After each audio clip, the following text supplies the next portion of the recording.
ਅੰਮ੍ਰਿਤ ਛਾੜ ਬਿਖੇ ਬਿਖ ਖਾਈ, ਮਾਇਆ ਮੋਹ ਪਰਮ ਭੈ ਭੂਲੇ, ਸੁਤ ਦਾਰਾ ਸਿਉ ਪ੍ਰੀਤ ਲਗਾਈ। ਇਕ ਉਤਮ ਪੰਥ ਸੁਣਹੁ ਗੁਰ ਸੰਗਤ, ਤਿਹ ਮਲੰਤ ਜਮ ਤਰਾਸ ਮਟਾਹੀ। ਇਕ ਅਰਦਾਸ ਪਾਠ ਕੀਰਤ ਕੀ, ਗੁਰੂ ਰਾਮਦਾਸ ਰਾਖੋ ਸ਼ਰਨਾਈ। ਇਕ ਅਰਦਾਸ ਪਾਠ ਕੀਰਤ ਕੀ, ਗੁਰੂ ਰਾਮਦਾਸ ਰਾਖੋ ਸ਼ਰਨਾਈ। ਪਤਿਤ ਪਾਵਨ ਭਗਤ ਵਛਲ ਜਗਤ ਗੁਰੂ ਦਾਤਾ ਸਤਿਗੁਰੂ ਸ਼੍ਰੀ ਗੁਰੂ ਗ੍ਰੰਥ ਸਾਹਿਬ ਪਾਤਸ਼ਾਹ ਮਹਾਰਾਜ, ਜਿਨ੍ਹਾਂ ਦੇ ਪਾਵਨ ਸੋਹਣੇ ਦਰਬਾਰ ਅੰਦਰ ਆਪ ਜਿਤਨੇ ਵੀ ਮਾਈ ਭਾਈ ਦੂਰ ਦਰਾਡਿਓਂ ਚੱਲ ਕੇ ਮਾਲਕ ਜੀ ਦੇ ਹਰ ਜਸ ਨੂੰ ਸਤਿਕਾਰਯੋਗ ਭੈਣਾਂ ਦੇ ਕੋਲੋਂ ਵਾਰਾਂ ਦੇ ਰੂਪ ਵਿੱਚ ਬੜੀ ਪ੍ਰੀਤ ਬੜੀ ਸ਼ਰਧਾ ਅਤੇ ਭਾਵਨਾ ਦੇ ਨਾਲ ਸਰਵਣ ਕਰ ਰਹੇ ਸੋ, ਆਓ ਮਾਲਕ ਨਾਲ ਸਾਂਝ ਪਾਈਏ। ਜਿਤਨੇ ਵੀ ਆਪਾਂ ਸਰੀਰਕ ਰੂਪ ਗੁਰੂ ਜੀ ਦੇ ਕੋਲ ਸੁਭਾਏਮਾਨ ਹਾਂ, ਕੋਈ ਰਸਨਾ ਵਾਂਝੀ ਨਾ ਰਹਿ ਜੇ ਤੇ ਆਖੇ ਜੀ ਵਾਹਿਗੁਰੂ ਜੀ ਕਾ ਖਾਲਸਾ ਵਾਹਿਗੁਰੂ ਜੀ ਕੀ ਫਤਿਹ। ਇੱਕ ਹੁੰਦਾ ਵੀਰ ਰਸ ਤੇ ਇੱਕ ਹੁੰਦਾ ਆਤਮਿਕ ਰਸ। ਆਤਮਿਕ ਰਸ ਤੋਂ ਬਾਅਦ ਵੀਰ ਰਸ ਚੱਲ ਜਾਂਦਾ ਹੈ ਤੇ ਵੀਰ ਰਸ ਤੋਂ ਬਾਅਦ ਆਤਮਿਕ ਰਸ ਨੂੰ ਜਮਾਣਾ ਕੁਝ ਔਖਾ ਲੱਗਦਾ ਹੈ। ਢਾਡੀ ਵਾਰਾਂ ਇੱਕ ਵੀਰ ਰਸ ਹੈ, ਗੁਰੂ ਕੀ ਬਾਣੀ ਆਤਮਿਕ ਰਸ ਹੈ। ਪਰ ਆਪਾਂ ਯਤਨ ਕਰਾਂਗੇ ਗੁਰੂ ਜੀ ਦੇ ਪਵਿੱਤਰ ਬਚਨਾਂ ਨੂੰ ਥੋੜ੍ਹਾ ਜਿਹਾ ਗੌਰ ਨਾਲ ਸੁਣ ਲਈਏ ਤਾਂ ਕਿ ਸਾਨੂੰ ਕੋਈ ਸਮਝ ਆ ਸਕੇ। ਮੈਨੂੰ ਕੱਲ੍ਹ ਜਾਂ ਪਰਸੋਂ 2 ਦਿਨ ਕੁਝ ਵੀਰਾਂ ਨੇ ਸਵਾਲ ਕੀਤੇ ਆਨੰਦ ਕਾਰਜ ਦੇ ਪਰਥਾਏ, ਵੀ ਸੁਰਮਾ ਕਿਉਂ ਪਾਉਂਦੇ ਨੇ, ਸਿਹਰਾ ਕਿਉਂ ਲਾਉਂਦੇ ਨੇ, ਘੋੜੀ ਕਿਉਂ ਚੜ੍ਹਦੇ ਨੇ। ਇਹ ਕੁਛ ਵਿਚਾਰਾਂ ਐਸੀਆਂ ਨੇ ਜਿਹੜੀਆਂ ਕੇਵਲ ਅਸੀਂ ਕਰੀ ਜਾ ਰਹੇ ਹਾਂ, ਪਤਾ ਸਾਨੂੰ ਹੈ। ਉਹਨਾਂ ਇਹ ਵੀ ਆਖਿਆ ਵੀ ਸਿੱਖ ਦੇ ਘਰ ਵਿੱਚ ਇਹ ਲਾਵਾਂ ਦਾ ਕੰਮ ਕਦੋਂ ਆਰੰਭ ਹੋਇਆ, ਆਨੰਦ ਕਾਰਜ ਕਦੋਂ ਆਰੰਭ ਹੋਇਆ। ਮੈਂ ਉਹਨਾਂ ਨੂੰ ਇੱਕ ਬਚਨ ਆਖਿਆ, ਐਤਵਾਰ ਆਇਓ ਜੇ, ਤੁਸੀਂ ਸੰਗਤ ਰੂਪ ਵਿੱਚ ਬੈਠੋ ਜੇ, ਮੈਂ ਉੱਥੇ ਤੁਹਾਡੀਆਂ ਸਾਰੀਆਂ ਗੱਲਾਂ ਦਾ ਉੱਤਰ ਦੇਣ ਦਾ ਯਤਨ ਕਰਾਂਗਾ। ਜੇ ਬੈਠੇ ਨੇ ਤਾਂ ਮੁਬਾਰਕ ਹੈ, ਜੇ ਕਿਤੇ ਬਾਹਰ ਬੈਠੇ ਨੇ ਤਾਂ ਗੁਰੂ ਕੀ ਸੰਗਤ ਵਿੱਚ ਜ਼ਰੂਰ ਆ ਜਾਣ। ਜਿਹਨੂੰ ਆਪਾਂ ਆਨੰਦ ਕਾਰਜ ਕਹਿੰਦੇ ਹਾਂ, ਆਨੰਦ ਤੋਂ ਭਾਵ ਹੈ ਖੁਸ਼ੀ ਤੇ ਕਾਰਜ ਤੋਂ ਭਾਵ ਹੈ ਕੰਮ, ਖੁਸ਼ੀ ਦਾ ਕੰਮ। ਧੰਨ ਗੁਰੂ ਨਾਨਕ ਦੇਵ ਪਾਤਸ਼ਾਹ ਮਹਾਰਾਜ ਜਦੋਂ ਆਪਣੀ ਬਰਾਤ ਨੂੰ ਲੈ ਕੇ ਬਟਾਲੇ ਦੇ ਅੰਦਰ ਪਹੁੰਚੇ, ਉੱਥੋਂ ਦੇ ਵਸਣ ਵਾਲੇ ਜਿਹੜੇ ਲੋਕ ਸਨ ਉਹਨਾਂ ਦੇ ਮਨ ਦੇ ਅੰਦਰ ਈਰਖਾ ਪੈਦਾ ਹੋਈ। ਸਾਧਾਂ ਦੀ ਬਰਾਤ ਆ ਗਈ, ਮੂਲੇ ਚੌਲੇ ਨੂੰ ਕਹਿਣ ਲੱਗੇ ਤੈਨੂੰ ਹੋਰ ਕੋਈ ਬੱਚਾ ਨਹੀਂ ਪ੍ਰਾਪਤ ਹੋਇਆ। ਇੱਕ ਫਕੀਰ ਦੇ ਲੜ ਤੋਂ ਆਪਣੀ ਬੱਚੇ ਨੂੰ ਲਾ ਦੇਣ ਲੱਗਾ, ਬਹੁਤ ਮਾੜਾ ਕਰਮ ਹੈ। ਤੇ ਕਹਿਣ ਲੱਗਾ ਫਿਰ ਆਪਾਂ ਨੂੰ ਹੁਣ ਕਰਨਾ ਕੀ ਚਾਹੀਦਾ। ਕਹਿਣ ਲੱਗੇ ਬਰਾਤ ਵਾਪਸ ਕਰ ਦਿਓ। ਪਰ ਕੁਝ ਸਿਆਣੇ ਬਜ਼ੁਰਗ ਸਨ, ਕਹਿੰਦੇ ਨਹੀਂ ਤੋਹੀਨ ਹੈ, ਕੋਈ ਨਾ ਕੋਈ ਆਪਾਂ ਸ਼ਰਤ ਰੱਖ ਦਈਏ, ਬਰਾਤ ਆਪੇ ਵਾਪਸ ਚਲੀ ਜਾਏ, ਸਾਨੂੰ ਕਹਿਣ ਦੀ ਲੋੜ ਹੀ ਨਾ ਪਏ। ਉਹਨਾਂ ਨੇ ਇੱਕ ਦੀਵਾਰ, ਇੱਕ ਕੰਧ ਬਣਾਈ, ਕੱਚੀ ਕੰਧ, ਤੇ ਉਹ ਕੱਚੀ ਕੰਧ ਦੇ ਥੱਲੋਂ ਜਿਹੜੀਆਂ ਨੀਹਾਂ ਸੀ ਬਿਲਕੁਲ ਕੱਢ ਦਿੱਤੀਆਂ, ਥੋੜ੍ਹਾ ਜਿਹਾ ਆਸਰਾ ਰੱਖਿਆ ਵੀ ਕੰਧ ਖੜੀ ਰਹੇ।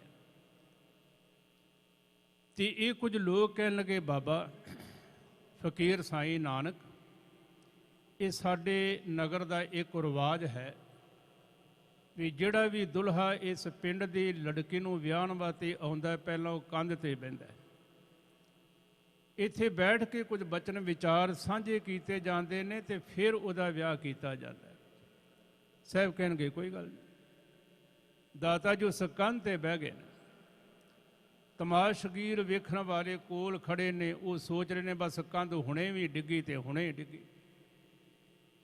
ਪਰ ਇੱਕ ਬਜ਼ੁਰਗ ਮਾਂ ਨੂੰ ਤਰਸ ਆਇਆ, ਕਹਿ ਲਗੀ ਬੱਚਿਆ ਇਹ ਕੰਧ ਥੋੜੇ ਜਿਹੇ ਸਮੇਂ ਦੇ ਅੰਦਰ ਡਿੱਗਣ ਵਾਲੀ ਹੈ।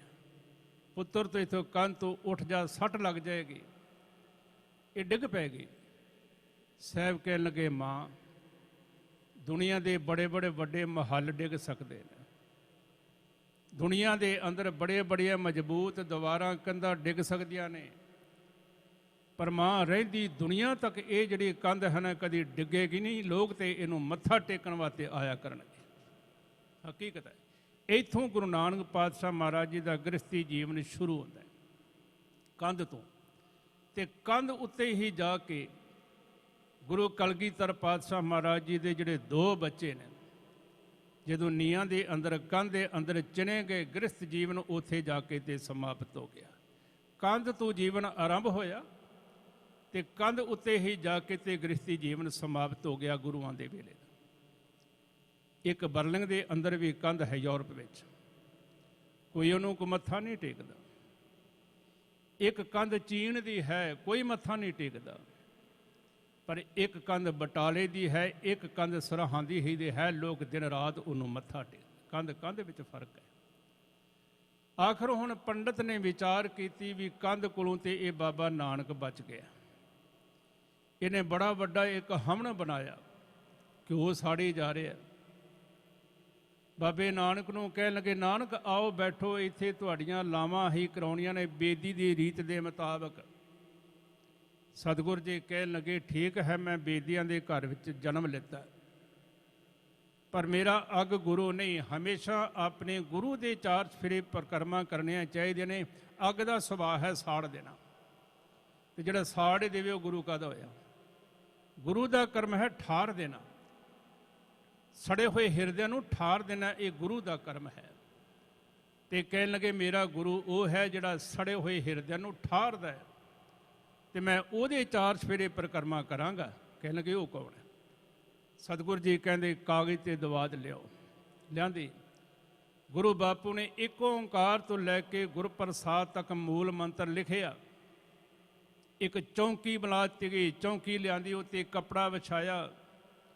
ਸਤਿਗੁਰੂ ਨੇ ਇਹ ਲਿਖਿਆ ਹੋਇਆ ਮੂਲ ਮੰਤਰ ਉਸ ਕੱਪੜੇ ਦੇ ਉੱਤੇ ਅਦਬ ਅਤੇ ਸਤਿਕਾਰ ਦੇ ਨਾਲ ਰੱਖਿਆ ਤੇ ਆਖਿਆ ਲਓ ਪੰਡਿਤ ਜੀ ਇਹ ਮੇਰਾ ਗੁਰੂ ਹੈ, ਮੈਂ ਇਹਦੇ 4 ਚੁਫੇਰੇ ਪਰਿਕਰਮਾ ਕਰਨੀਆਂ ਨੇ। ਤੇ ਸਤਿਗੁਰੂ ਨੇ ਉਸ ਗੁਰੂ ਸ਼ਬਦ ਦੇ 4 ਚੁਫੇਰੇ ਪਰਿਕਰਮਾ ਕਰਕੇ ਤੇ ਗ੍ਰਸਤ ਦਾ ਜੀਵਨ ਆਰੰਭ ਕੀਤਾ। ਸਿੱਖ ਧਰਮ ਦਾ ਪਹਿਲਾ ਗੁਰੂ। ਇਹ ਮਰਿਆਦਾ ਅੱਗੇ ਚੱਲੇ। ਗੁਰੂ ਅੰਗਦ ਦੇ ਪਾਤਸ਼ਾਹ ਮਹਾਰਾਜ ਜਿਨ੍ਹਾਂ ਨੂੰ ਵਿਸ਼ਕਾਰ ਬਿਠਾ ਕੇ ਤੇ ਸੁਭਾਗ ਜੋੜਾ ਉਹਨਾਂ ਦੀਆਂ ਪਰਿਕਰਮਾ ਕਰਦੇ ਸੀ, ਤੇ ਉਹ ਵੀ ਇੱਕ ਆਨੰਦ ਕਾਰਜ ਸੀ। ਗੁਰੂ ਅਮਰਦਾਸ ਪਾਤਸ਼ਾਹ ਮਹਾਰਾਜ ਨੂੰ ਵਿਸ਼ਕਾਰ ਬਿਠਾ ਕੇ ਤੇ ਆਨੰਦ ਸਾਹਿਬ ਦੀਆਂ 5 ਪੌੜੀਆਂ ਪੜੀਆਂ ਜਾਂਦੀਆਂ ਸੀ, ਸੁਭਾਗ ਜੋੜੀ ਪਰਿਕਰਮਾ ਕਰਦੇ ਸੀ, ਉਹ ਵੀ ਸੰਪੂਰਨ ਆਨੰਦ ਕਾਰਜ ਸੀ। ਵਾਰੀ ਆਈ ਚੌਥੇ ਗੁਰੂ ਨਾਨਕ ਗੁਰੂ ਰਾਮਦਾਸ ਪਾਤਸ਼ਾਹ ਜੀ ਦੀ, ਤੇ ਕਹਿੰਦੇ ਨੇ ਇੱਕ ਜੰਡਿਆਲੇ ਤੋਂ ਵਾਹਿਗੁਰੂ ਜੀ ਇੱਕ ਗਰੀਬ ਕਿਸਾਨ ਹੱਥ ਜੋੜ ਕੇ ਧੰਨ ਗੁਰੂ ਰਾਮਦਾਸ ਪਾਤਸ਼ਾਹ ਨੂੰ ਕਹਿਣ ਲੱਗਾ ਬਾਬਾ ਮੈਂ ਗਰੀਬ ਜਿਹਾ ਇਨਸਾਨ ਹਾਂ, ਸਮੇਂ ਦਾ ਪੰਡਿਤ ਪੈਸੇ ਬਹੁਤ ਮੰਗਦਾ, ਤੁਸੀਂ ਕਿਰਪਾ ਕਰੋ ਮੈਨੂੰ ਕੋਈ ਤਰੀਕਾ ਦੱਸੋ, ਕੱਲ੍ਹ ਨੂੰ ਮੇਰੀ ਧੀ ਦੀ ਬਰਾਤ ਆਉਣੀ ਹੈ, ਪੈਸਾ ਮੇਰੇ ਕੋਲ ਕੋਈ ਨਹੀਂ। ਮਾਲਕ ਕਹਿੰਦੇ ਕਿਰਪਾ ਮਾਲਕ ਕਰੇਗਾ, ਤੂੰ ਚਿੰਤਾ ਨਾ ਕਰ, ਤਿਆਰੀ ਕਰ, ਅਸੀਂ ਕੱਲ੍ਹ ਨੂੰ ਆਵਾਂਗੇ। ਗੁਰੂ ਰਾਮਦਾਸ ਪਾਤਸ਼ਾਹ ਜੰਡਿਆਲੇ ਦੇ ਅੰਦਰ ਆਪ ਪਹੁੰਚੇ ਨੇ। ਸਾਹਿਬਾਂ ਨੇ ਉੱਥੇ ਰਾਗ ਸੂਹੀ ਦੇ ਅੰਦਰ 4 ਲਾਵਾਂ ਆਪਣੀ ਰਸਨਾ ਤੋਂ ਉਚਾਰਨ ਕੀਤੀਆਂ, ਜਿਹੜੀਆਂ ਅੱਜ ਸਾਡੇ ਕੋਲ ਮੌਜੂਦ ਨੇ। ਤੇ ਆਖਿਆ ਸੀ ਲਓ ਇਹਨਾਂ 4 ਲਾਵਾਂ ਨੂੰ ਲਿਖ ਕੇ ਤੇ ਇੱਕ ਚੰਦਨ ਦੀ ਚੌਂਕੀ ਉੱਤੇ ਰੱਖ ਕੇ ਆਖਿਆ ਸੀ ਇਹਦੀਆਂ ਪਰਿਕਰਮਾ ਕਰੋ। ਪਰਿਕਰਮਾ ਕਰਕੇ ਬੱਚੇ ਅਤੇ ਬੱਚੀ ਦਾ ਸੰਪੂਰਨ ਆਨੰਦ ਕਾਰਜ ਕਰਾਤਾ। ਤੇ ਗੁਰੂ ਅਰਜਨ ਦੇਵ ਪਾਤਸ਼ਾਹ ਮਹਾਰਾਜ ਨੇ ਤੇ ਮਰਿਆਦਾ ਹੀ ਬਣਾ ਦਿੱਤੀ। ਜਦੋਂ ਵੀ ਗੁਰਸਿੱਖ ਦੀ ਬੱਚੀ ਅਤੇ ਬੱਚੇ ਦਾ ਵਿਆਹ ਹੋਵੇਗਾ, ਪੋਥੀ ਪਰਮੇਸ਼ਰ ਨੂੰ ਵਿਸ਼ਕਾਰ ਰੱਖੇ। ਉਸ ਸਮੇਂ ਦਾ ਨਾਮ ਗੁਰੂ ਗ੍ਰੰਥ ਸਾਹਿਬ ਨੇ ਸੀ, ਪੋਥੀ ਪਰਮੇਸ਼ਰ ਕਾ ਥਾਨ। ਗੁਰੂ ਦੀ ਪਦਵੀ ਧੰਨ ਗੁਰੂ ਗੋਬਿੰਦ ਸਿੰਘ ਪਾਤਸ਼ਾਹ ਨੇ ਅੱਗੇ ਜਾ ਕੇ ਦਿੱਤੀ।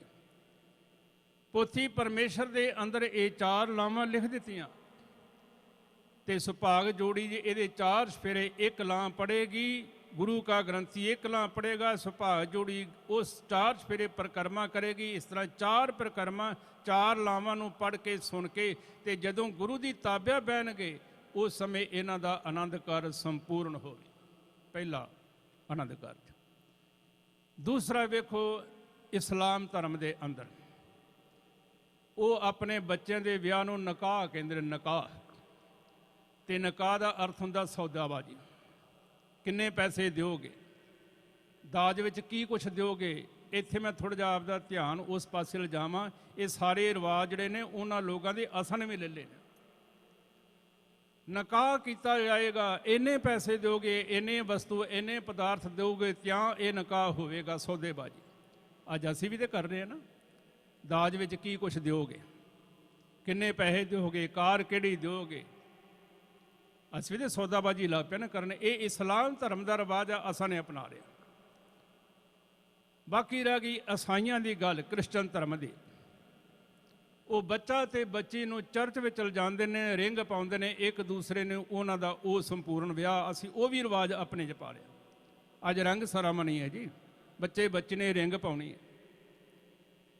ਚੌਥੀ ਗੱਲ ਇੱਕ ਹੋਰ ਰਹਿ ਗਈ, ਉਹ ਅਸਾਂ ਨੇ ਵੇਖਿਆ ਸੰਸਾਰ ਦੇ ਅੰਦਰ ਜੈਮਾਲਾ ਪਾਉਣੀ। ਇਹ ਹਿੰਦੂ ਧਰਮ ਦਾ ਰਿਵਾਜ ਹੈ। ਉਹਨੂੰ ਕਿਹਾ ਜਾਂਦਾ ਸੀ ਸਵੈ ਅੰਬਰ। ਖੁਦ ਆਪਣੇ ਆਪ ਬੱਚੀ ਨੇ ਉਸ ਬੱਚੇ ਦੀ ਜਿਹੜਾ ਇਹਦਾ ਅੱਜ ਸਿਰ ਦਾ ਸਾਈਂ ਬਣਨਾ, ਉਹਦਾ ਇਮਤਿਹਾਨ ਲਿਆ ਜਾਂਦਾ ਸੀ। ਤੇ ਜਦੋਂ ਉਹ ਬੱਚਾ ਇਮਤਿਹਾਨ 'ਚ ਪਾਸ ਹੁੰਦਾ ਸੀ ਤੇ ਬੱਚੀ ਉਹਦੇ ਗਲ 'ਚ ਵਰਮਾਲਾ ਪਾ ਦਿੰਦੀ ਸੀ। ਉਹਨੂੰ ਕਿਹਾ ਜਾਂਦਾ ਸੀ ਸਵੈ ਅੰਬਰ, ਜਿਵੇਂ ਸੀਤਾ ਨੇ ਪਾਈ। ਤੇ ਉਹ ਜਿਹੜੀ ਵਰਮਾਲਾ ਹੈ, ਉਹ ਜਿਹੜੀ ਜੈਮਾਲਾ ਹੈ, ਅਸੀਂ ਉਹ ਵੀ ਆਪਣੇ ਵਿਆਹ ਸ਼ਾਮਲ ਕਰ ਲਈ। ਬੜੇ ਦੁੱਖ ਦੀ ਗੱਲ ਹੈ, ਸਾਡੇ ਇੱਕ ਵੀ ਰਿਵਾਜ ਨੂੰ ਉਹਨਾਂ ਦੇ ਧਰਮਾਂ ਨੇ ਕਦੀ ਆਪਣੇ ਵਿੱਚ ਪ੍ਰਵਾਨ ਨਹੀਂ ਕੀਤਾ, ਪਰ ਅਸੀਂ ਉਹਨਾਂ ਦੇ ਤਿੰਨੇ ਜਿਹੜੇ ਰਿਵਾਜ ਨੇ ਆਪਣੇ ਧਰਮ 'ਚ ਪ੍ਰਵਾਨ ਕਰ ਲਿਆ। ਸੋਚਣ ਵਾਲੀ ਗੱਲ ਹੈ। ਦੂਸਰੀ ਗੱਲ ਇਹ ਹੈ, ਅੱਖਾਂ ਵਿੱਚ ਸੁਰਮਾ ਪਾਉਂਦੇ। ਮੈਨੂੰ ਬੱਚਿਆਂ ਨੇ ਸਵਾਲ ਕੀਤਾ ਸੁਰਮਾ ਕਿਉਂ ਪਾਉਂਦੇ ਨੇ, ਤੇ ਮੈਂ ਕਿਹਾ ਸੁਰਮਾ ਜਿਹੜਾ ਪਾਉਣਾ ਹੈ ਨਾ, ਇਹ ਇਸਲਾਮ ਧਰਮ ਦਾ ਰਿਵਾਜ ਹੈ, ਮੁਸਲਮਾਨ ਧਰਮ ਦਾ ਰਿਵਾਜ ਹੈ। ਜਿਸ ਸਮੇਂ ਮੂਸੇ ਨੇ, ਪੈਗੰਬਰ ਨੇ ਪ੍ਰਮਾਤਮਾ ਨੂੰ ਆਖਿਆ ਮੈਨੂੰ ਖੁਦਾ ਦਰਸ਼ਨ ਦੀਦਾਰ ਦੇ, ਤੇ ਉਸ ਸਮੇਂ ਪਤਾ ਕੀ ਹੋਇਆ? ਖੁਦਾ ਨੇ ਆਖਿਆ ਸੀ ਮੂਸਾ, ਮੇਰੇ ਵਿੱਚ ਇੰਨਾ ਕੁ ਪ੍ਰਕਾਸ਼ ਹੈ, ਤੂੰ ਮੇਰਾ ਜਿਹੜਾ ਇਹ ਨੂਰ ਹੈ ਇਹਦੀ ਤਾਬ ਝੱਲ ਨਹੀਂ ਸਕੇਗਾ। ਤੇ ਕਹਿਣ ਲੱਗਾ ਨਹੀਂ ਮੈਂ ਝੱਲਣੀ ਹੈ, ਮੈਨੂੰ ਤੇਰੇ ਦੀਦਾਰ ਚਾਹੀਦੇ ਨੇ। ਖੁਦਾ ਨੇ ਆਖਿਆ ਸੀ ਭੋਲਾ ਵਿਚਾਰਾ ਸੜ ਜਾਏਗਾ, ਰਾਖ ਬਣ ਜਾਏਗਾ। ਤੇ ਕਹਿਣ ਲੱਗੇ ਅੱਛਾ ਮੂਸਾ, ਜੇ ਤੂੰ ਜਿੱਦ ਕਰਦਾ ਨਾ, ਆਓ ਵੇ ਸਾਹਮਣੇ ਇੱਕ ਕਹਿਤੂਰ ਪਰਬਤ ਪਹਾੜ ਹੈ, ਤੇ ਮੈਂ ਆਪਣੇ ਪ੍ਰਕਾਸ਼ ਦੀ ਇੱਕ ਕਿਰਨ ਉਹਦੇ ਤੇ ਸੱਟਣ ਲੱਗਿਆ, ਅੱਗੋਂ ਤੋਂ ਵਿਚਾਰ ਕਰ ਲੈ। ਜਦੋਂ ਪਰਮਾਤਮਾ ਨੇ ਆਪਣੇ ਨੂਰ ਦੀ ਇੱਕ ਕਿਰਨ ਸੱਟੀ ਤੇ ਉਹ ਜਿਹੜਾ ਕਹਿਤੂਰ ਪਰਬਤ ਸੀ ਸੜ ਕੇ ਸੁਆਹ ਹੋ ਗਿਆ, ਕਾਲਾ ਸ਼ਾਹ ਹੋ ਗਿਆ, ਸੁਆਹ ਬਣ ਗਈ। ਤੇ ਉਸ ਸਮੇਂ ਮੂਸੇ ਨੇ ਉਹ ਸਵਾਹ ਨੂੰ ਚੁੱਕਿਆ, ਉਸ ਕਾਲੇ ਰੰਗ ਨੂੰ ਚੁੱਕਿਆ, ਆਪਣੀਆਂ ਅੱਖਾਂ ਵਿੱਚ ਪਾ ਲਿਆ। ਹੁਣ ਇਸਲਾਮ ਧਰਮ ਦੇ ਲੋਕ ਇਹ ਸੁਰਮਾ ਬਹੁਤ ਪਾਉਂਦੇ ਨੇ, ਅਸੀਂ ਇਹ ਵੀ ਰਿਵਾਜ ਉਹਨਾਂ ਦਾ ਲੈ ਲਿਆ। ਦੂਸਰੀ ਗੱਲ ਹੋਰ ਹੈ, ਸਿਹਰਾ ਅਸੀਂ ਬਣਦੇ ਹਾਂ ਸਿਹਰਾ, ਤੇ ਸਿਹਰਾ ਇੱਕ ਪਹਿਚਾਣ ਹੈ। ਬਰਾਤ ਵਿੱਚ ਜਦੋਂ ਬਰਾਤ ਆਉਂਦੀ ਹੈ ਨਾ, ਤੇ ਜਿਹੜਾ ਦੁਲਹਾ ਹੁੰਦਾ ਹੈ, ਜਿਹੜਾ ਪ੍ਰਾਹੁਣਾ ਹੁੰਦਾ, ਲੜਕਾ ਹੁੰਦਾ, ਉਹਦੇ ਸਿਰ ਤੇ ਸਿਹਰਾ ਸੱਜਿਆ ਹੁੰਦਾ ਹੈ, ਤੇ ਵੇਖਣ ਵਾਲੇ ਕਹਿੰਦੇ ਨੇ ਵੀ ਉਹ ਜਿਹੜਾ ਬੱਚਾ ਹੈ। ਸਿਹਰਾ ਇੱਕ ਪਹਿਚਾਣ ਹੈ। ਤੀਸਰੀ ਗੱਲ ਹੈ, ਘੋੜੀ ਤੇ ਕਿਉਂ ਚਾੜਿਆ ਜਾਂਦਾ ਹੈ? ਪੁਰਾਤਨ ਸਮੇਂ ਦੇ ਅੰਦਰ ਜਿਹੜੇ ਬੱਚੇ ਵਿਆਹਣ ਵਾਸਤੇ ਜਾਂਦੇ ਸੀ ਪਿੰਡ ਦੇ ਲੋਕ, ਉਹ ਪਹਿਲਾਂ ਉਸ ਬੱਚੇ ਨੂੰ ਘੋੜੀ ਤੇ ਜਾਂ ਘੋੜੇ ਤੇ ਬਿਠਾਉਂਦੇ ਸੀ, ਕਿਉਂਕਿ ਉਸ ਸਮੇਂ ਡਾਕੂ ਲੋਕ ਜੰਗਲਾਂ ਵਿੱਚ ਰਹਿੰਦੇ ਸਨ। ਧਿਆਨ ਦਿਓ ਜੇ, ਆਪਾਂ ਕਈ ਵਾਰੀ ਰੀਤ ਰਿਵਾਜ ਪੂਰੇ ਕਰੀ ਜਾਂਦੇ ਹਾਂ, ਪਤਾ ਸਾਨੂੰ ਹੁੰਦਾ ਨਹੀਂ। ਡਾਕੂ ਲੋਕ ਰਸਤੇ ਦੇ ਅੰਦਰੋਂ ਡੋਲੇ ਖੋਹ ਲੈਂਦੇ ਸੀ। ਇਹ ਬਰਾਤ ਦਾ ਰਿਵਾਜ ਵੀ ਉਦੋਂ ਪਿਆ, ਤੇ ਸਾਰੇ ਸੱਜਣ ਮਿੱਤਰ ਰਿਸ਼ਤੇਦਾਰ ਜਿਹੜੇ ਨੇ ਨਾ, ਉਹ ਤਲਵਾਰਾਂ ਲੈ ਕੇ, ਬੰਦੂਕਾਂ ਲੈ ਕੇ, ਬਰਸ਼ਿਆਂ ਲੈ ਕੇ, ਅਸਤਰ ਸ਼ਸਤਰ ਲੈ ਕੇ ਤੇ ਬਰਾਤ ਨਾਲ ਜਾਂਦੇ ਸੀ। ਤੇ ਜਦੋਂ ਕੋ ਲੁਟੇਰੇ ਲੋਕ ਉਹਨਾਂ ਦਾ ਡੋਲਾ ਖੋਲਣ ਵਾਸਤੇ ਆਉਂਦੇ ਸੀ ਤੇ ਇਹ ਫਿਰ ਬਰਾਤ ਉਹਨਾਂ ਦਾ ਮੁਕਾਬਲਾ ਕਰਦੇ ਸੀ। ਤੇ ਜਿਹੜਾ ਬੱਚਾ ਘੋੜੀ ਤੇ ਉਸ ਦੁਲਹਨ ਨੂੰ, ਉਸ ਬੱਚੇ ਨੂੰ ਬਿਠਾ ਕੇ ਲਿਆਂਦਾ ਹੁੰਦਾ, ਉਹਨੂੰ ਕਹਿੰਦੇ ਤੂੰ ਘੋੜੀ ਭਜਾ ਤੇ ਤੂੰ ਆਪਣੇ ਪਿੰਡ ਨੂੰ ਚਲਾ ਜਾ, ਇਹਨਾਂ ਨਾਲ ਅਸੀਂ ਨਿਬੇੜ ਲੈਂਦੇ। ਘੋੜੀ ਦਾ ਰਿਵਾਜ ਉੱਥੋਂ ਪੈ ਗਿਆ। ਸੋ ਸਤਿਗੁਰੂ ਜੀ ਕਹਿੰਦੇ ਨੇ ਵੇਖੋ ਕਈ ਵਾਰੀ ਇਹੋ ਜਿਹੇ ਕੋਈ ਰੀਤ ਰਿਵਾਜ ਹੁੰਦੀਆਂ ਨੇ ਜਿਹੜੀਆਂ ਅਸੀਂ ਵੇਖੋ ਵੇਖੀ ਕਰੀ ਜਾਂਦੇ ਹਾਂ, ਪਤਾ ਸਾਨੂੰ ਹੁੰਦਾ ਨਹੀਂ। ਫਿਰ ਮੇਰੇ ਵਾਹਿਗੁਰੂ ਨੇ ਇੱਕ ਹਦਾਇਤ ਹੋਰ ਕੀਤੀ ਸੀ, ਮੇਰਾ ਜਿਹੜਾ ਸਿੱਖ ਹੈ ਆਪਣੀ ਬੱਚੀ ਹਮੇਸ਼ਾ ਗੁਰਸਿੱਖ ਪਰਿਵਾਰ ਦੇ ਘਰ ਵਿੱਚ ਦੇਵੇਗਾ। ਕਿਉਂ ਕਿ ਗੁਰਸਿੱਖ ਪਰਿਵਾਰ ਦਾ ਗੁਰੂ ਇੱਕ ਹੈ, ਗੁਰਸਿੱਖ ਪਰਿਵਾਰ ਦੇ ਸੰਸਕਾਰ ਇੱਕ ਹਨ, ਗੁਰਸਿੱਖ ਪਰਿਵਾਰ ਦੇ ਵਿਚਾਰ ਇੱਕ ਹਨ।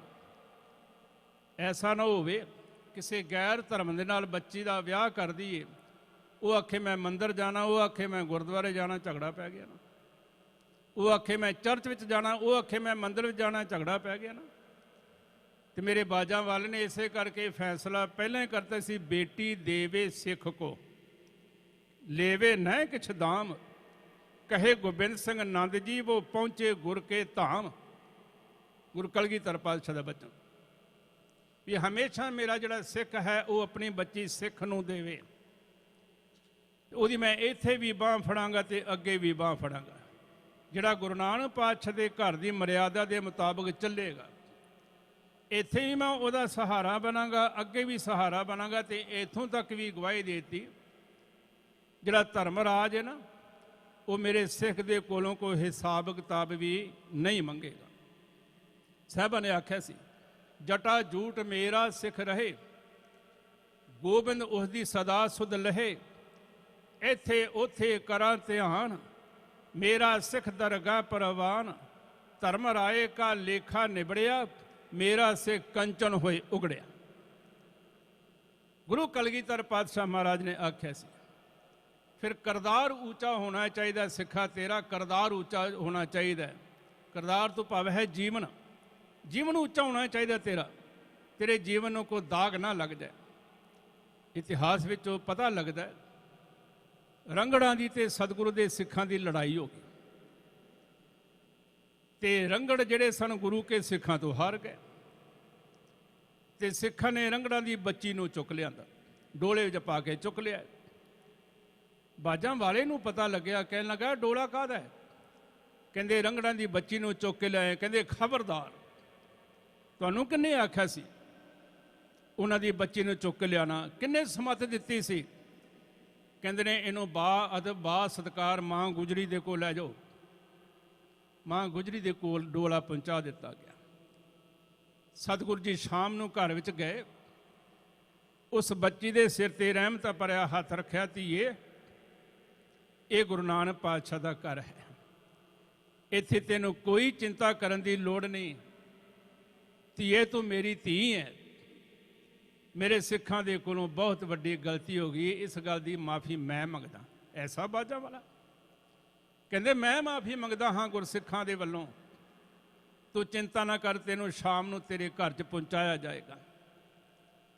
ते सतगुरु ने आख्या, मां गुजरे नो मां चेते रख, तू एक दिन मैनूं कहा सी भी लाल जी चार पोतरे ते मेरे कोल आ गए ने, ते पोतरी ते कोई भी नहीं। साहब कहने लगे, लै मां अज बाबे नानक ने पोतरी भी दे दी है, इनू तैयार कर, इनू सोहने बस्तर पा, इनू सोहने जे गहने पा, तैयार कर, इन्हें अज पेकियां वाले पासे जाना है। तो जिस समय तैयार की पैसा पाई दया सिंह मेरे वाहिगुरु ने हुक्म किया, दया सिंह कोई सिंघां नूं नाल लै जा, ते इज्जत मान दे नाल अदब सत्कार दे नाल उन्हां रंगड़ां दे घर च इस बच्ची नूं छड्ड के आओ ते माफ़ी मंग के आयो। जिस समय डोले विच बिठाया, बाजां वाले ने रहमत भरिया हथ रखिया, मां गुजरी ने प्यार दिता, धीए अज तू पेकियां दे घर विचों चली है, असल तेरे पेके गुरु नानक पातशाह दा घर है। किसी वस्तु की भी लोड़ पवे इस घर विच आ जी, कोई सनेहा भेज दी, दुनिया के सारे पदार्थ तेरे तक पहुँच जाएंगे। जिस समय ये डोला ਰੰਗੜਾਂ ਦੇ ਪਿੰਡ ਦੇ ਕੋਲ ਗਿਆ। ਸਾਰੇ ਰੰਗੜ ਫਿਰ ਤਲਵਾਰਾਂ ਬਰਛੀਆਂ ਲੈ ਕੇ ਫਿਰ ਆ ਗਏ ਕਿ ਵੀ ਇਹ ਸਿੱਖ ਫਿਰ ਲੜਨ ਵਾਸਤੇ ਆਏ ਨੇ। ਜਦੋਂ ਨੇੜੇ ਆਏ ਤੇ ਇਸ ਬੱਚੀ ਨੇ ਡੋਲੇ ਵਿੱਚੋਂ ਛਾਲ ਮਾਰੀ, ਕਹਿੰਦੀ ਖਬਰਦਾਰ ਜੇ ਮੇਰੇ ਭਰਾਵਾਂ ਤੇ ਕਿਸੇ ਨੇ ਵਾਰ ਕੀਤਾ। ਸਾਰੇ ਰੁਕ ਗਏ। ਇਹਨਾਂ ਆਖਿਆ, ਆਪਣੇ ਪਿਤਾ ਨੂੰ ਆਖਿਆ, ਭਰਾਵਾਂ ਨੂੰ ਆਖਿਆ, ਸੱਜਣ ਮਿੱਤਰ ਉਹਨਾਂ ਨੂੰ ਆਖਿਆ। ਕਹਿਣ ਲੱਗੇ ਜੋ ਆਨੰਦ ਮੈਨੂੰ ਗੁਰੂ ਨਾਨਕ ਪਾਤਸ਼ਾਹ ਦੇ ਘਰ ਵਿੱਚੋਂ ਮਿਲਿਆ, ਜੋ ਇੱਜ਼ਤ ਮੈਨੂੰ ਬਾਬੇ ਨਾਨਕ ਦੇ ਘਰ ਵਿੱਚੋਂ ਮਿਲੀ ਹੈ, ਸ਼ਾਇਦ ਇਹ ਮੈਨੂੰ 7 ਜਨਮ ਮੈਂ ਧਾਰਨ ਕਰ ਲਵਾਂ ਤੇ ਇਹਨਾਂ ਮਾਣ ਮੈਨੂੰ ਕਿਸੇ ਪਾਸੇ ਨਾ ਮਿਲੇ। ਇਹ ਇੱਕ ਸਾਖੀ ਇਸ ਕਰਕੇ ਸਤਿਗੁਰੂ ਦੀ ਸੁਣਾਈ ਹੈ ਕਿ ਗੁਰੂ ਕੇ ਸਿੱਖਾ ਤੇਰਾ ਕਰਤਾਰ ਉੱਚਾ ਹੋਵੇ, ਤੇਰਾ ਸਿਰ ਫਕਰ ਨਾਲ ਉੱਚਾ ਹੋਵੇ, ਦੂਸਰੇ ਦੀ ਬੇਟੀ ਤੇਰੇ ਸਾਹਮਣੇ ਆਵੇ। ਬੱਚਾ ਬੈਠਾ ਹੁੰਦਾ ਨਾ ਲਾਵਾਂ ਦੇ ਅੰਦਰ, ਉਹਨੂੰ ਇੱਕ ਸਿੱਖਿਆ ਦਿੱਤੀ ਜਾਂਦੀ। ਪਰ ਮੈਨੂੰ ਇੱਕ ਬੜਾ ਅਫਸੋਸ ਨਾਲ ਗੱਲ ਕਹਿਣੀ ਪੈਂਦੀ, ਕਿਸੇ ਦੇਸ਼ ਵਿੱਚ ਚਲੇ ਜਾਓ, ਉੱਥੇ ਪ੍ਰਚਾਰਕ ਨੂੰ 10-15 ਮਿੰਟ ਦਿੰਦੇ ਨੇ ਵੀ ਇਹਨਾਂ ਬੱਚਿਆਂ ਨੂੰ ਸਮਝਾਓ ਥੋੜ੍ਹਾ ਜਿਹਾ, ਗੁਰਮਤਿ ਜਿਹੜੀ ਗਲੁਤੀ ਏ, ਗੁਰਮਤਿ ਦੀ ਦਾਤ ਇਹਨਾਂ ਨੂੰ ਸਮਝਾਓ, ਗੁਰਮਤਿ ਵਿੱਦਿਆ ਸਮਝਾਓ। ਪਰ ਹੁਣ ਆ ਕਈ ਇਲਾਕੇ ਐਸੇ ਨੇ ਕਹਿੰਦੇ ਲੋੜ ਹੀ ਕੋਈ ਨਹੀਂ ਜੀ, ਸਾਡੇ ਕੋਲ ਟਾਈਮ ਹੀ ਕੋਈ ਨਹੀਂ, ਬਾਹਰ ਭਾਵੇਂ 3 ਘੰਟੇ ਗੱਪਾਂ ਮਾਰੀ ਜਾ, ਉੱਥੇ ਟਾਈਮ ਹੈ। ਪਰ ਗੁਰੂ ਦੀ ਹਜ਼ੂਰੀ ਵਿੱਚ 10-15 ਮਿੰਟ ਬਹਿਣਾ ਬਹੁਤ ਔਖਾ ਲੱਗਦਾ, ਜਿੱਥੋਂ ਬੱਚਿਆਂ ਨੂੰ ਇੱਕ ਨਵੀਂ ਜ਼ਿੰਦਗੀ, ਨਵੀਂ ਗ੍ਰਸਤ ਦੇ ਅੰਦਰ ਚੱਲਣ ਦੀ ਜਾਚ ਗੁਰੂ ਦੀ ਮੱਤ ਦੀ ਮਿਲਣੀ ਹੈ। ਅਸੀਂ ਉਹ ਨਹੀਂ ਸੁਣਨਾ ਚਾਹੁੰਦੇ। ਮੈਂ ਬੇਨਤੀ ਕਰਾਂਗਾ ਪ੍ਰਬੰਧਕ ਸਾਹਿਬਾਨਾਂ ਨੂੰ, ਘੱਟ ਤੋਂ ਘੱਟ ਜਦੋਂ ਵੀ ਕੋਈ ਪ੍ਰਚਾਰਕ ਆਵੇ ਉਹਨੂੰ 10-15 ਮਿੰਟ ਟਾਈਮ ਜ਼ਰੂਰ ਦਿਆ ਕਰੋ, ਤਾਂ ਕਿ ਵੇਖੋ ਕਈ ਵਾਰੀ ਬੱਚੇ, ਤੁਸੀਂ ਵੀ ਪੜ੍ਹੇ ਹੋ, ਬੱਚੇ ਸਕੂਲ ਜਾਂਦੇ ਨੇ, ਕਈ ਵਾਰੀ ਇਹੋ ਜਿਹੇ ਸਵਾਲ ਹੁੰਦੇ ਨੇ ਉਹ ਨਹੀਂ ਛੇਤੀ ਯਾਦ ਆਉਂਦੇ, ਤੇ ਬੱਚਾ ਤੁਰਦਾ ਤੁਰਦਾ ਜਾਂਦਾ ਤੇ ਉਹ ਪੜ੍ਹੀ ਜਾਂਦਾ, ਪੜ੍ਹਦਿਆਂ ਜਾਂਦਿਆਂ ਸਕੂਲ ਤੱਕ ਪਹੁੰਚਿਆ ਉਹਨੂੰ ਸਵਾਲ ਯਾਦ ਹੋ ਜਾਂਦਾ, ਕਿਉਂਕਿ ਦਿਮਾਗ ਉਸ ਸਮੇਂ ਦਾ ਬਹੁਤ ਤੇਜ਼ ਹੁੰਦਾ। ਸੰਸਾਰਕ ਵਿਦਿਆ ਬੱਚਿਆਂ ਨੇ ਬਹੁਤ ਸਿੱਖੀ, ਇਹ 'ਚ ਕੋਈ ਸ਼ੱਕ ਨਹੀਂ, ਪਰ ਗੁਰਮਤਿ ਦੀ ਵਿਦਿਆ ਤੋਂ ਬਿਨਾਂ ਬੱਚੇ ਖਾਲੀ ਨੇ। ਕੌਣ ਸਮਝਾਵੇਗਾ ਗੁਰੂ ਦੀ ਵਿਦਿਆ? ਉਹਨਾਂ ਬੱਚਿਆਂ ਨੂੰ ਗੁਰਮਤਿ ਦੀ ਵਿਦਿਆ ਕਿੱਥੋਂ ਮਿਲੇਗੀ? ਜਿੱਥੋਂ ਮਿਲਣੀ ਉੱਥੇ ਕਹਿੰਦੇ ਸਾਡੇ ਕੋਲ ਸਮਾਂ ਹੀ ਕੋਈ ਨਹੀਂ।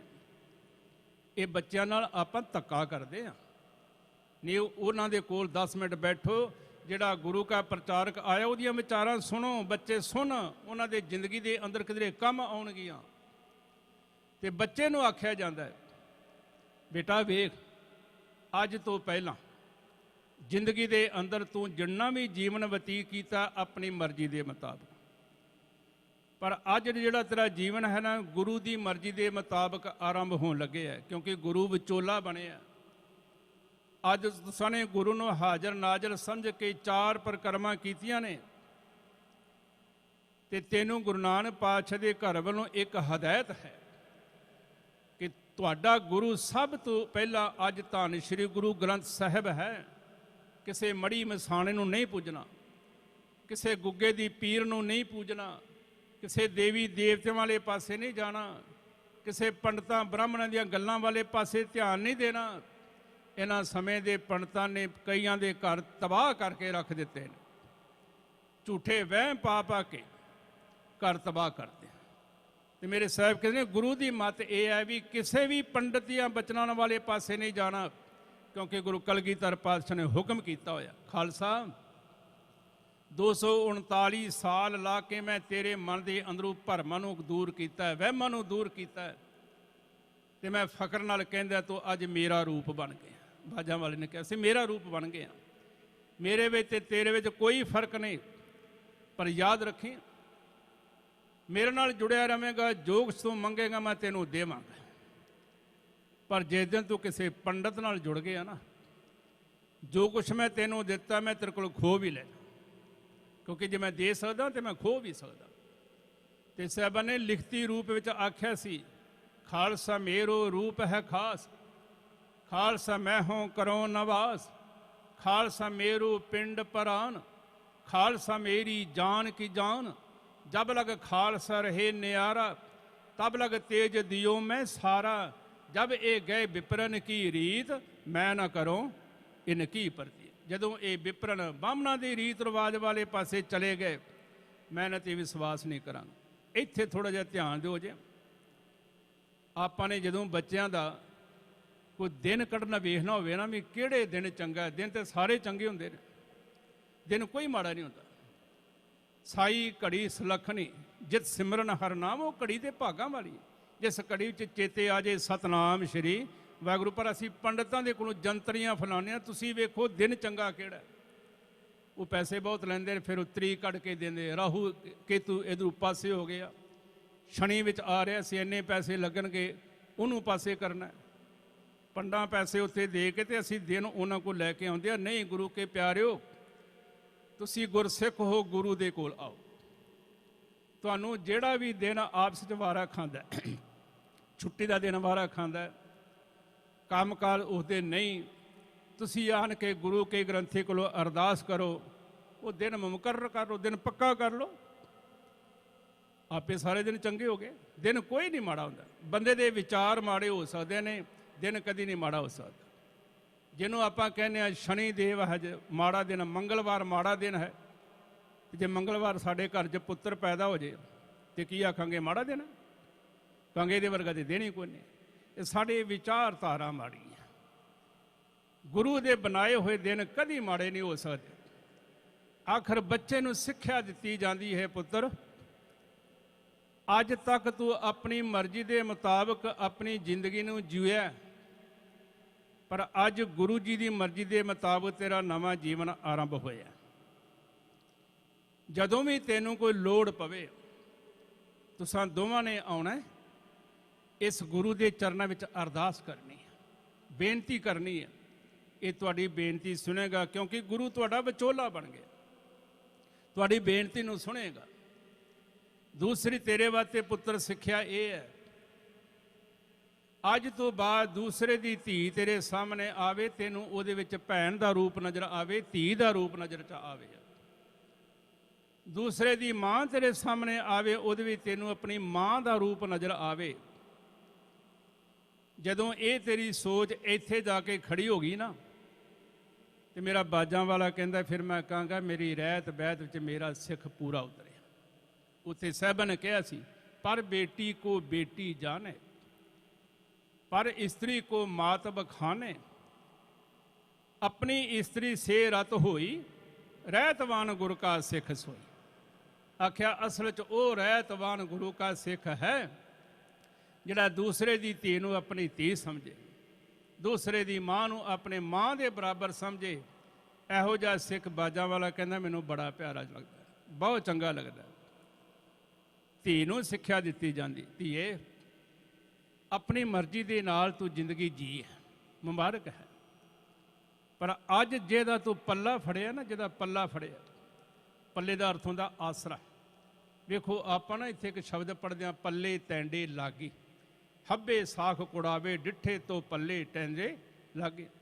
इहदा आनंद करने नाल कोई मतलब नहीं, पर सिख मर्यादा के अंदर साडे कोल 4-5 शब्द ने असी इस आनंद कारज नाल जोड़ दिते, क्योंकि सानू जरूरी सी। ਇਹਦਾ ਸਿੱਧਾ ਮਤਲਬ ਹੈ ਆਤਮਾ ਤੇ ਪਰਮਾਤਮਾ। ਆਤਮਾ ਪਰਮਾਤਮਾ ਨੂੰ ਕਹਿੰਦੀ ਬਾਪੂ ਮੈਂ ਤੇਰਾ ਪੱਲਾ ਅੱਜ ਫੜ ਲਿਆ, ਸੰਸਾਰ ਨੂੰ ਮੈਂ ਝੂਠਾ ਸਮਝਿਆ, ਤੇਰਾ ਪੱਲਾ ਫੜ ਲਿਆ। ਹੱਬੇ ਸਾਖ ਕੁੜਾਵੇ ਡਿੱਠੇ, ਸਾਰਾ ਸੰਸਾਰ ਮੈਂ ਝੂਠਾ ਵੇਖਿਆ, ਵਾਕਈ ਝੂਠ ਹੈ। ਕੋਈ ਲੋਕ ਆ ਰਹੇ ਨੇ, ਕੁਝ ਲੋਕ ਜਾ ਰਹੇ ਨੇ, ਜੋ ਚੀਜ਼ਾਂ ਇਹਦੇ ਕੋਲ ਨੇ ਅੱਜ ਹੈ ਨੇ, ਕੱਲ ਨੂੰ ਹੈ ਨਹੀਂ, ਝੂਠ ਹੀ ਹੈ ਨਾ। ਝੂਠੀ ਦੇਖੀ ਪ੍ਰੀਤ ਜਗਤ ਮੈਂ, ਝੂਠੀ ਦੇਖੀ ਪ੍ਰੀਤ। ਤੇ ਉੱਥੇ ਸਾਹਿਬ ਜੀ ਨੇ ਆਖਿਆ ਸੀ, ਆਤਮਾ ਕਹਿੰਦੀ ਪ੍ਰਮਾਤਮਾ ਨੂੰ, ਮਾਲਕਾ ਮੈਂ ਸਾਰੇ ਸੰਸਾਰ ਨੂੰ ਨਾਸ਼ਵੰਦ ਵੇਖਿਆ, ਸਮਝ ਲਿਆ, ਝੂਠ ਸਮਝ ਲਿਆ, ਮੈਂ ਤੇਰਾ ਪੱਲਾ ਫੜਿਆ। ਆਪਾਂ ਦੁਨਿਆਵੀ ਗੱਲ ਵਾਲੇ ਪਾਸੇ ਲੈ ਗਏ। ਬੱਚੀ ਕਹਿ ਰਹੀ ਹੈ, ਮੇਰੇ ਸਿਰ ਦੇ ਮਾਲਕਾ ਮੈਂ ਅੱਜ ਤੇਰਾ ਪੱਲਾ ਫੜਿਆ, ਤੇ ਪੱਲਾ ਫੜ ਕੇ ਮੈਂ 4 ਲਾਵਾਂ ਤੇਰੇ ਪਿੱਛੇ ਪਿੱਛੇ ਤੁਰ ਕੇ ਲਈਆਂ ਨੇ, ਅੱਗੇ ਨਹੀਂ। ਹਿੰਦੂ ਮਤ ਦੇ ਅੰਦਰ 7 ਲਾਵਾਂ ਹੁੰਦੀਆਂ ਨੇ। ਜੇ ਤੋਂ ਬੱਚਾ 4 ਅੱਗੇ ਹੋ ਕੇ ਲੈਂਦਾ, ਫਿਰ ਬੱਚੀ 3 ਅੱਗੇ ਹੋ ਕੇ ਲੈਂਦੀਆਂ ਨੇ। ਪਰ ਸਿੱਖ ਧਰਮ ਦੇ ਅੰਦਰ 4 ਲਾਵਾਂ ਨੇ, 4 ਲਾਵਾਂ 'ਚ ਬੱਚਾ ਅੱਗੇ ਹੁੰਦਾ। ਤੇ ਕਹਿੰਦੇ ਨੇ ਹੁਣ ਉੱਥੇ ਬੱਚੀ ਨੂੰ ਆਖਿਆ ਗਿਆ। ਫਿਰ ਬੱਚੀ ਵਾਸਤੇ ਇੱਕ ਹੋਰ ਸ਼ਬਦ ਪੜ੍ਹਦੇ ਆ, ਵਿਆਹ ਹੋਆ ਮੇਰੇ ਬਾਬਲਾ ਗੁਰਮੁਖੇ ਹਰ ਪਾਇਆ। ਹੁਣ ਆਤਮਾ ਤੇ ਪਰਮਾਤਮਾ ਦਾ ਮੇਲ ਹੈ, ਪਰ ਪੰਥ ਨੇ ਆਸਣ ਢੋ ਦਿੱਤਾ। ਗੁਰੂ ਗ੍ਰੰਥ ਸਾਹਿਬ ਪਾਤਸ਼ਾਹ ਦੀ ਹਜ਼ੂਰੀ ਵਿੱਚ ਵਿਆਹ ਦੇ ਨਾਲ, ਆਨੰਦ ਕਾਰ ਦੇ ਨਾਲ, ਖੁਸ਼ੀ ਦਾ ਸ਼ਬਦ ਹੈ। ਖੈਰ उस बच्ची ਨੂੰ ਸਮਝਾਇਆ ਗਿਆ ਧੀਏ ਅੱਜ ਤੂੰ ਆਪਣੇ ਪਰਿਵਾਰ ਨੂੰ ਛੱਡ ਕੇ ਨਾ ਅੱਜ ਦੂਸਰੇ ਪਰਿਵਾਰ ਵਿੱਚ ਦਾਖਲ ਹੋਣ ਲੱਗੀ ਹੈ। ਉਹ ਜਿਹੜਾ ਪਰਿਵਾਰ ਹੈ ਉਹਦੇ ਅੰਦਰ ਵੀ ਇੱਕ ਤੈਨੂੰ ਮਾਂ ਇੱਕ ਤੈਨੂੰ ਪਿਤਾ ਮਿਲਿਆ। ਭਾਗਾਂ ਵਾਲੇ ਹੋ ਨਾ, ਇੱਥੇ ਦੁਨੀਆ ਦੇ ਅੰਦਰ ਤੇ ਕਈਆਂ ਅਨਭਾਗਿਆਂ ਕੋਲੇ ਇੱਕ ਵੀ ਮਾਂ ਪਿਓ ਨਹੀਂ, ਪਰ ਬੱਚਿਓ ਤੁਹਾਨੂੰ ਤੇ ਦੋ ਦੋ ਮਾਂ ਪਿਓ ਮਿਲ ਗਏ ਨੇ। ਪੁੱਤਰ ਨੂੰ ਵੀ ਆਖਿਆ ਅੱਜ ਤੋਂ ਬਾਅਦ ਇਸ ਬੱਚੀ ਦਾ ਮਾਂ ਪਿਓ ਤੇਰਾ ਮਾਂ ਪਿਓ ਹੈ। ਬੱਚੀ ਨੂੰ ਆਖਿਆ ਇਸ ਬੱਚੇ ਦਾ ਮਾਂ ਪਿਓ ਜੇ ਤੇਰਾ ਮਾਂ ਪਿਓ ਹੈ ਤੇ ਉਹਨਾਂ ਦੀ ਸੇਵਾ ਇਸ ਤਰ੍ਹਾਂ ਕਰਨੀ ਜਿਵੇਂ ਅੱਜ ਤੱਕ ਆਪਣੇ ਮਾਂ ਪਿਓ ਦੀ ਕਰਦੇ ਆ ਰਹੇ, ਤੂੰ 4 ਗੁਣਾ ਵੱਧ ਕੇ ਸੇਵਾ ਕਰਨੀ ਹੈ।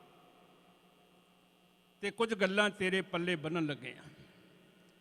ਉਸ ਬੱਚੇ ਨੇ ਕਹਿ ਦਿੱਤਾ ਕਿ ਮੈਂ ਅੱਜ ਸਹੁਰਿਆਂ ਦੇ ਘਰ ਵਿੱਚ ਚੱਲੀ ਹਾਂ, ਹੇ ਗੁਰੂ ਨਾਨਕ ਪਾਤਸ਼ਾਹ ਮੈਨੂੰ ਕੋਈ ਚੰਗੇ ਗੁਣ ਦੱਸ ਦੇ। ਮੈਂ ਸਹੁਰਿਆਂ ਦੇ ਘਰ ਜਾ ਕੇ ਮਾਣ ਪ੍ਰਾਪਤ ਕਰਨਾ ਚਾਹੁੰਦੀ ਹਾਂ, ਇੱਜ਼ਤ ਪ੍ਰਾਪਤ ਕਰਨਾ ਚਾਹੁੰਦੀ ਹਾਂ। ਮੇਰਾ ਸਹੁਰਿਆਂ ਦਾ ਘਰ ਜਿਹੜਾ ਹੈ ਉਹ ਮੇਰੇ ਨਾਲ ਕਿਵੇਂ ਘੁਲ ਮਿਲ ਜਾਵੇ, ਕਿਵੇਂ ਮੇਰਾ ਅਦਬ ਸਤਿਕਾਰ ਕਰਨ। ਗੁਰੂ ਨਾਨਕ ਪਾਤਸ਼ਾਹ ਮਹਾਰਾਜ ਨੇ ਪਹਿਲਾਂ ਇੱਕ ਸਵਾਲ ਕੀਤਾ, ਕਵਣ ਸੋ ਅੱਖਰ ਕਵਣ ਗੁਣ ਕਵਣ ਸੋ ਮਨੀਆ ਮੰਤ, ਕਵਣ ਸੋ ਵੇਸੋ ਹਉ ਕਰੇ ਜਿਤ ਬਸ ਆਵੇ ਕੰਤ। ਤੇ ਸਾਹਿਬਾਂ ਨੇ ਫਿਰ ਜਵਾਬ ਦਿੱਤਾ, ਕਹਿੰਦੇ ਨਿਮਨ ਸੋ ਅੱਖਰ ਖਵਣ ਗੁਣ ਜਿਹਬਾ ਮਨੀਆ ਮੰਤ, ਇਹ ਤ੍ਰੈ ਭੈਣੇ ਵੇਸ ਕਰ ਤਾਂ ਬਸ ਆਵੀ ਕੰਤ।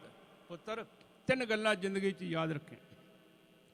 ਸਭ ਤੋਂ ਪਹਿਲੀ ਗੱਲ ਹੈ ਤੇਰੇ ਅੰਦਰ ਨਿਮਰਤਾ ਹੋਵੇ। ਨਿਮਰਤਾ, ਸੱਸ ਸਹੁਰਾ ਤੇਰਾ ਕੋਈ ਬਚਨ ਕਹੇ, ਨਿਮਰਤਾ ਦੇ ਨਾਲ ਹਲੀਮੀ ਦੇ ਨਾਲ ਉਹਨੂੰ ਸੁਣ ਲੈਣਾ। ਦੂਸਰੀ ਗੱਲ ਇਹ ਹੈ ਤੇਰੇ ਅੰਦਰ ਸਹਿਜ ਅਵਸਥਾ ਹੋਵੇ। ਆਖਰ ਘਰ ਵਿੱਚ ਰਹਿੰਦਿਆਂ ਹੁੰਦਿਆਂ ਕਦੇ 19 ਕੀ ਹੋ ਹੀ ਜਾਂਦੀ, ਪਰ ਤੂੰ ਕਾਹਲੇ ਨਹੀਂ ਪੈਣਾ, ਤੂੰ ਕ੍ਰੋਧ ਵਿੱਚ ਨਹੀਂ ਆਉਣਾ। ਸਹਿਜ ਅਵਸਥਾ ਨਾਲ ਉਹਨਾਂ ਬਚਨਾਂ ਨੂੰ ਜਰ ਲੈਣਾ।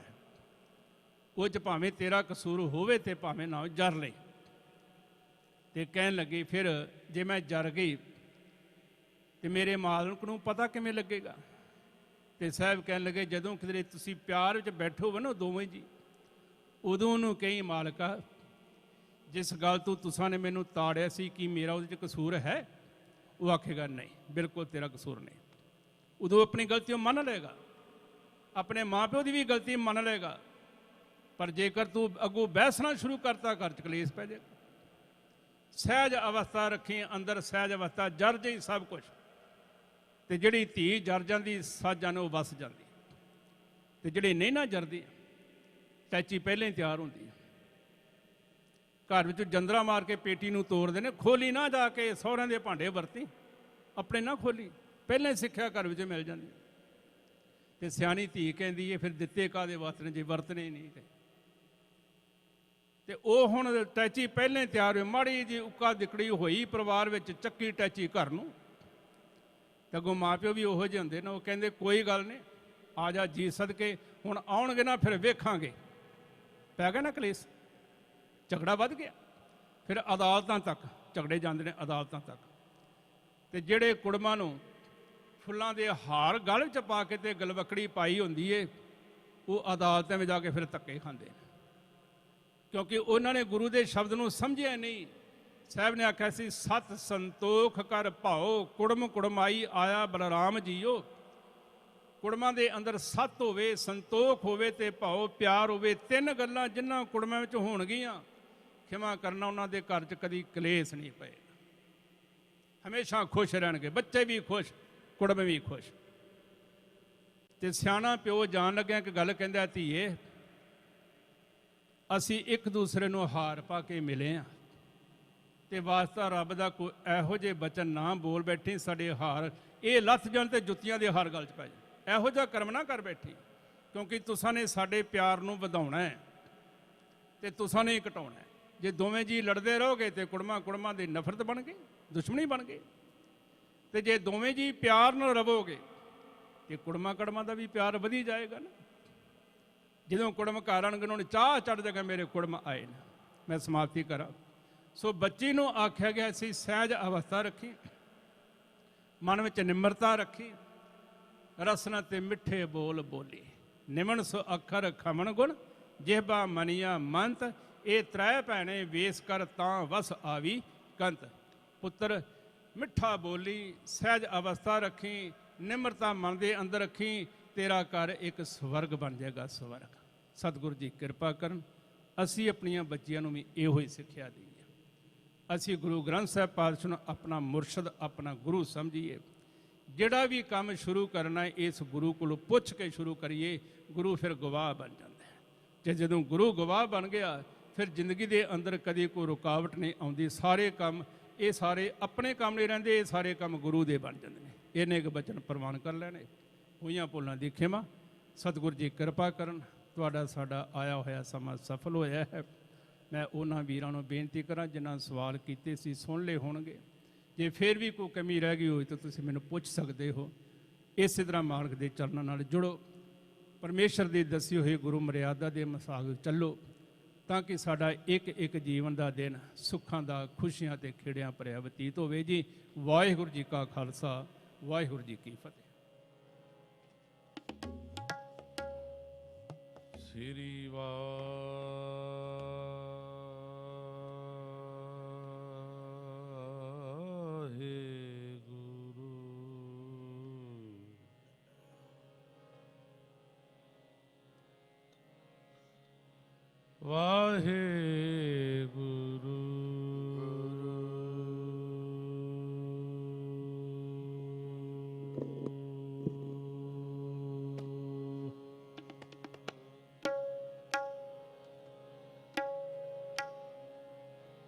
ਸ੍ਰੀ ਵਾਹਿਗੁਰੂ।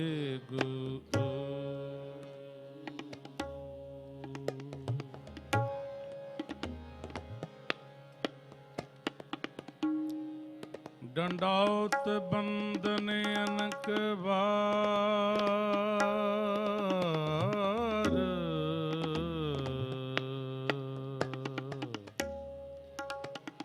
ਸਰਬ ਕਲਾ ਸਮਰੱਥ,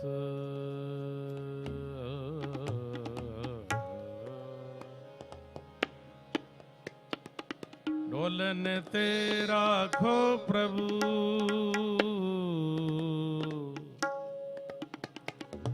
ਡੋਲਨ ਤੇ ਰਾਖੋ ਪ੍ਰਭੂ, ਨਾਨਕ ਦੇ ਕਰ ਹੱਥ।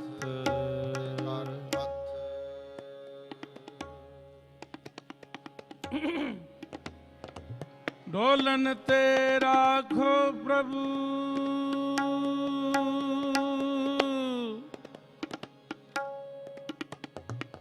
ਰਾਖੋ ਪ੍ਰਭੂ, ਨਾਨਕ ਦੇ ਕਰ ਹੱਥ।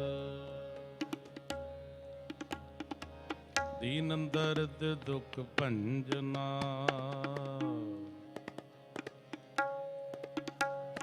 ਘਟ ਘਟ ਨਾਥ ਅਨਾਥ,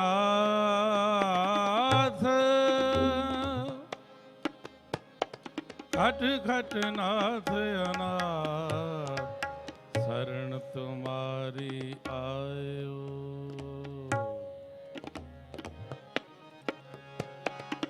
शरण तुम्हारी आयो, नानक के प्रभु साथ, नानक के प्रभु साथ, नानक के प्रभु साथ। निमाणियों के मान गुरु, निताणियों के तान। नेवटियों की ओट गुरु, नेवटियों की ओट गुरु,